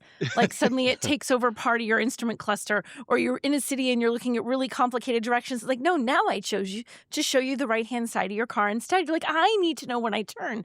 So putting it up in the rear view mirror in that area, that there's no other thing other than vision that's happening up there. So it's actually kind of a brilliant idea. Yeah, the mirror is definitely in our natural scan pattern. When the Kids Transportation Safety Act, when we needed to put that rear camera to prevent backover accidents, most automakers chose to put that in the center console somewhere. And you're right, it's not in your natural scan pattern. And we've had to learn to incorporate this fourth location. You have outside mirrors, two of them, an inside mirror, and now suddenly we're trying to bring in this fourth location. Like you said, this is a very natural location for some of those features. I like that idea. That's neat. Make that happen now. Yeah, but just before you started talking about having the blind zone assist information in there, I was about to ask you if you were looking at integrating with some of the other driver assist features on the vehicle to perhaps when there is something in the view that the driver should be particularly aware of, maybe throw a bounding box around it or highlight something. And those are things we've experimented with, and we actually have versions of that here where you can actually we have software to identify pedestrians, identify vehicles, identify bicycles. It's just a matter of does an automaker find that value and want to provide that to their customers. So we show those things, but then it's up to an automaker to say, yeah, I want that in my system. Do you have any idea of just how likely the automakers are? Like if you've shown them anything, is there any kind of feedback on that yet?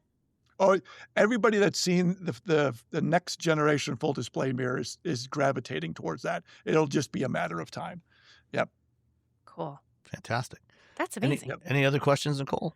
No, he answered all my questions. I feel better about the technology Craig, there. Craig, anything else you want to add about cool stuff that Gentex has coming down the goodness. stream? This product, like most of our mirrors, comes with other features. And that's where even this next gen FDM, we have a version that's scalable. So you can still integrate HomeLink, which is our car to home automation system. So buttons that could be programmed to operate gates, garage doors, home lighting, home automation. That's part of this system. We actually have a version that will do a dash cam. So it's an integrated dash cam. So it's got a camera looking forward. We use the rear camera's view. We can, on demand, press a button and you can capture the 10 seconds of video. Or if there's airbag deployment, we capture that video, right? And then we're actually implementing a secondary camera, Wi-Fi camera that could be placed on the back of a trailer. We're doing trailer cam, or theoretically you could put it interior and use it as a baby cam in a rearward-facing car seat. So these are just some of the other additional features that will be part of this system in the future. Great. Excellent. Thank you so much, Craig. This has been great. Yeah, thanks, Certainly. Craig. Appreciate your time.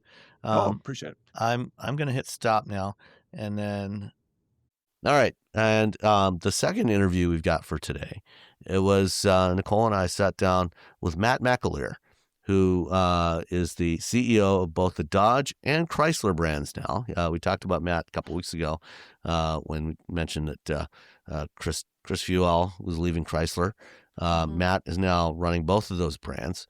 And Nicole and I sat down with him at the New York show last week to get some thoughts on what's going on with those two brands. And we'll run that here. And actually, before we run that, let's go ahead and say goodbye. And we'll talk to you next time. And just keep listening to the interview with Matt. Bye. See ya. Bye, everyone. Bye. Matt McAlear, CEO of Dodge and now CEO of Chrysler as well. Absolutely. Yeah. So, Been a busy few weeks. I felt like you were running around when we were at the Dodge program up north, and I'm like, why is he so crazy? And a day later, I'm like, Yeah, that's what we were doing. Oh, it all becomes clear.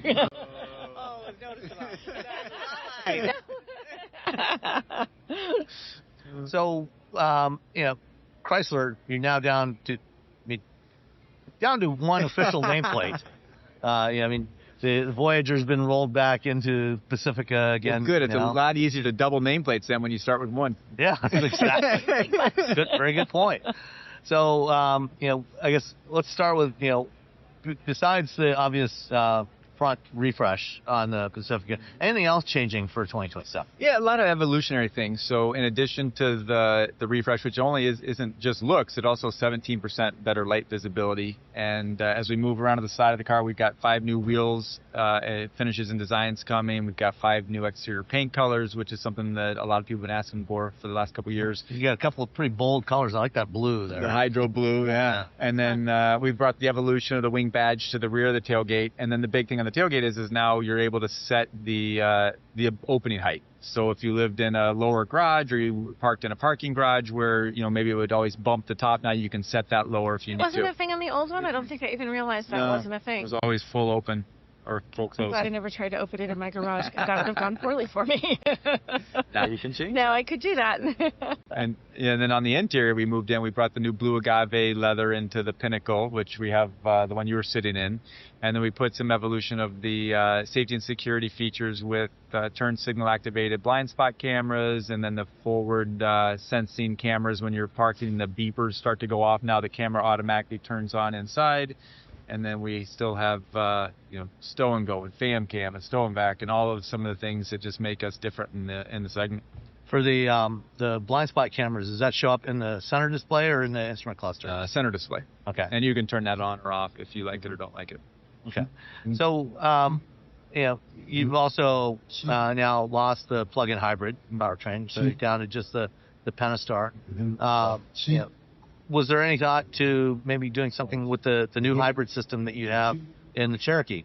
Maybe bring something like that into here? Yeah, we're always looking at the iterations as we go forward of how we balance our corporate fuel economy as well as our greenhouse gas across all of our nameplates as we brought out the full battery electrics on the Charger and the Wagoneer and now the Recon. So we're always looking at that and the iteration of how we can evolve our powertrains.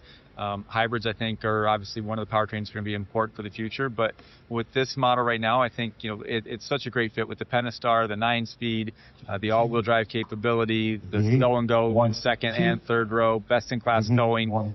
This vehicle truly kind of those two separate itself from the other nameplates in the segment. So I think we're excited to kind of get that knowledge back out there again, and to kind of focus your marketing on one initiative versus two powertrains in a segment that a lot of time people are buying for ease and simplicity, and not necessarily trying to figure out which one's the right one for me.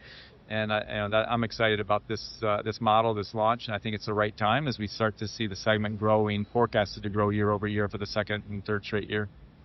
So minivans are still growing. Mm-hmm. So that's growing right. again. Growing again, Yeah. continuing to grow again. So you've got one car in the minivan, and to double it, you need to introduce one more car to double your product line.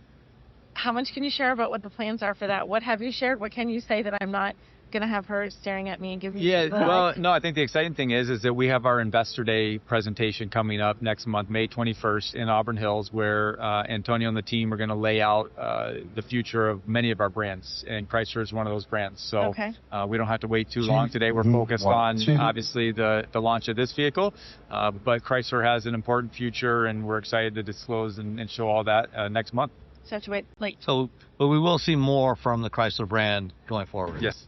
Okay. That's good to hear. Confirmation that it's still happening. Yeah. Okay, I'll take it. Because we've been hearing that for a number of years now, and haven't seen anything yet. So hopefully we'll see something in the not too distant future. So May 21st, she'll stop smirking and just 21st or the 12th? actually 21st. 21st. Okay. Right? You Just said 21st? Okay. like the email I got from you last week mentioned the 12th, but at any rate, it doesn't matter. Mm. Or maybe somebody else I was talking to. I don't know. Can't remember. It's 21st. Okay. Okay. Look, we're going with the 21st. Perfect. Okay, that worked. So let's shift over to Dodge. Yeah. You've got another special edition of Durango now too.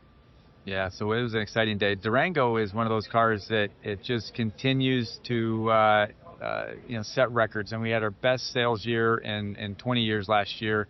And this year is already started off.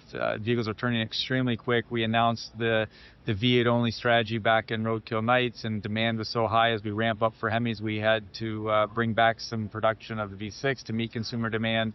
We continue to see them turn extremely fast. The Durango SRT Hellcat with the jailbreak is now available in all 50 states, so people are extremely excited about that. We opened last week for the return of the 392 into the Durango, and we took enough orders in the first 6 hours to cover the remainder of the 26 model year production, and people are super excited. That's the most horsepower available in the segment under $50,000, 475 horsepower under 50 with all-wheel drive and 7 fastest shoot. So if you order one today, now it's 2027. It's that far out? It depends on the dealer. So we just went into allocation, and now so dealers put all their orders in. Now we got to figure out, okay, did the right dealers put them in? Who earns the allocation? And do all what we call balance out, is the behind the scenes and making sure they go to the right places. Baseball expressions. But then, we'll quickly be turning to 27 model year. And then so to follow on the heels of the 392, we launched the America's 250 edition today, which is the first of our 4 brands to show the buzz models are coming. Chrysler, Jeep, and Ram also have an A250 edition coming, which we kind of showed on the spotlight in the background today on the slides. But that's a neat appearance package that is super cool. And with the stars and stripes and the blue tracer on the outside, the first time we've done a blue, petrol blue interior with the black Laguna, red seat belts, red and white stitching. It's pretty neat. So the Durango in its current form has been around for 12, 13 years now. And it's pretty impressive that you're still getting sales records with that after such a long time on the market. So, it's had some tweaks over the years, but it's still basically the same as what you launched. I think about 2012. I think. And then we did a refresh in 15 and then 21. So, So the rest of the lineup. The Hornet's gone now, right? Mm-hmm. And so then it's just the Chargers, the various Chargers. Right. How's that going so far? So it's terrific. We're just still in ramp-up mode. So obviously last year we launched the 670 horsepower Daytona BEV, and then we started shipping a few months ago the 550 horsepower twin turbo inline six packs. So we've transitioned production from focused on the battery electric with the changes in regulatory, and now focus on our ICE production. We've shipped the two-door high outputs, the scat packs now for a few months, and then just last month we started shipping the rest of the lineup. So now we've got two-door and four-door scat packs, and we have two-door and four-door RTs, which are the 420 horsepower. So by middle of April, we'll start having cars fairly in all two-door, four-door, 420, 550 available across the country. So May will be our first kind of full month with good dealer stock around the country. And we just started the marketing launch last month in March, mid-month as we went into NCAAs. So things are starting. We've had month-over-month growth this month. We're starting to see dealers exciting. They're turning the cars quick. But it's still early in the launch. So second half of the year is going to be extremely exciting for Dodge, as we've got the 392 back in the Durango. We've got all of our Chargers on the lot and starting to hit our sales pace again. You're talking about that you called it A250, the American. Yeah. I heard you call it A250. I like the lingo. How did that come to be? Because that's a big deal, the 250. How did you guys decide we're behind this? So that was all the way up to John Elkin and the team that decided that Stellantis was going to be the exclusive automotive partnership of the America's 250 bipartisan celebration of our birthday. So once that happened, obviously we worked with the design studio and our teams to design a buzz model around A250, and then Olivier and team are working on a lot more from a marketing standpoint, some activations over the summer as we go into the actual birthday around July 4th. So look for more to come, and obviously the other brands are still going to unveil theirs, and it'll be exciting. Very cool. Going back to the six-pack and the Charger, what's the customer response been to that so far? The customer response is, oh my gosh, once I drive it. That's always the challenge, is getting people behind the. Well, that's why we invite you guys out to the ride and drives and make you do it for us, right? Because a dealer buddy of mine always says you have to grip the wheel to seal the deal, and that's just it. People, they hear it online, they read about it online, but seeing's believing, and it didn't win 5 Car of the Year awards for not being impressive. And when you actually feel what all-wheel drive and 531 pound-feet of torque can do and pin you to the back of the seat, or you can put in full rear-wheel drive mode and roast the tires, I mean, it is absolutely, it's in a white space. It's always done what Dodge has done well, and that is build something that's different.